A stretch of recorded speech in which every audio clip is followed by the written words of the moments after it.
La primera seu de Televisió Espanyola a Catalunya va ser fa 50 anys als Estudis Miramar. En aquell mateix lloc, a la Falda de Montjuïc, avui hi ha un hotel on s'ha presentat els actes que celebraran l'aniversari i un llibre que ho commemora. Fa 50 anys que els terrats de les ciutats els van començar a créixer antenes i a casa el nombre de convidats. De llavors ençà un munt de programes i retransmissions s'han fet a Televisió Espanyola a Catalunya.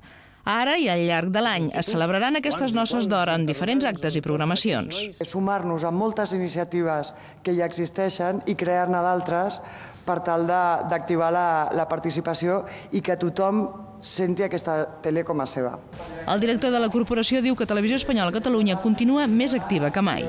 Y Televisión Española Cataluña tiene por delante un futuro espléndido, futuro cimentado en un pasado glorioso, pasado de talento, basado en un presente de profesionalidad y de esfuerzo y un futuro lleno de ilusión y de creatividad. El primer dels